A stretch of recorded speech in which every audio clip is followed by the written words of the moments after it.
ব্রিটিশরা শেষ মুহূর্ত পর্যন্ত ভয়াবহ কষ্ট দিয়েছিল। ভগৎ সিং, সুখদেব আর রাজগুরু তাদের সম্পর্কে ব্রিটিশরা বলতো, এরা জীবিত থাকলে ভারতকে থামানো অসম্ভব।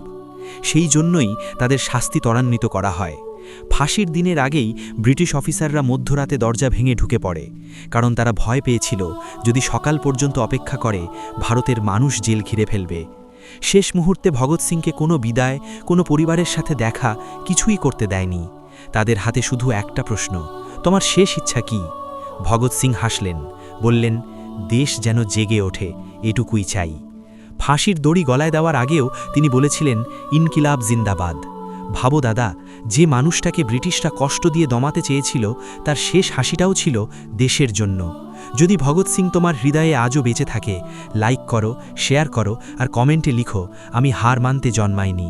আর সাবস্ক্রাইব করে রেখো, আগের চেয়ে আরও শক্তিশালী ভিডিও আসছে।